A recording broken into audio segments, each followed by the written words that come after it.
to kwento-kwento, this is an insider report that I've heard. Ay, Apparently, before December 25, a kongresista, especially yung neophyte kongresista na sa majority, they're thinking of filing a ethics complaint kay Congressman Levista because of this sabi nila is unethical of putting it on social media about dito sa mga leaks na to. What do you oo. think about it? Do It you makes sense, think it makes sense.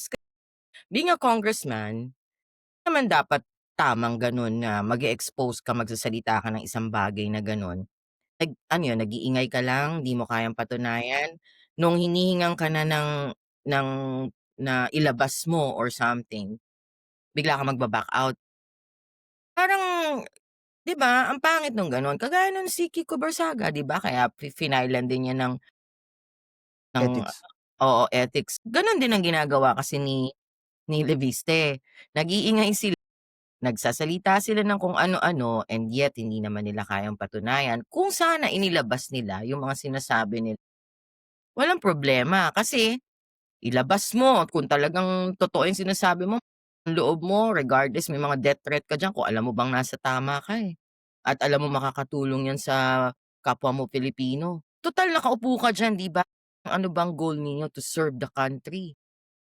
Correct. Being a government official or politician, well, ayokong sabihing politician kasi ang politician is another word na hindi magandang parang not naman maganda 'no, it's the role itself, eh, politician. Pero kung government official ka na ang puso mo ay sa pagtulong at ang services mo talaga is to help your countrymen or the country or your fellow Filipinos, dapat ang puso mo sa kung meron kang sinasabing gano'n na alam mong makakatulong sa country mo at sa mamamayang Pilipino, panindigan mo.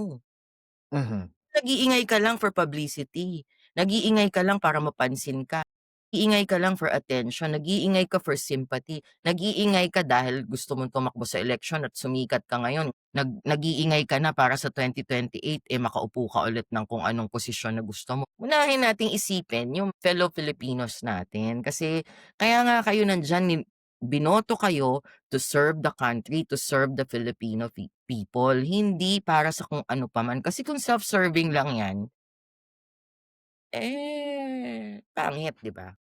Totoo, and I think ang labanan din dito 'no, and I think if we're gonna go further, ang labanan dito is ano yung intention versus motive.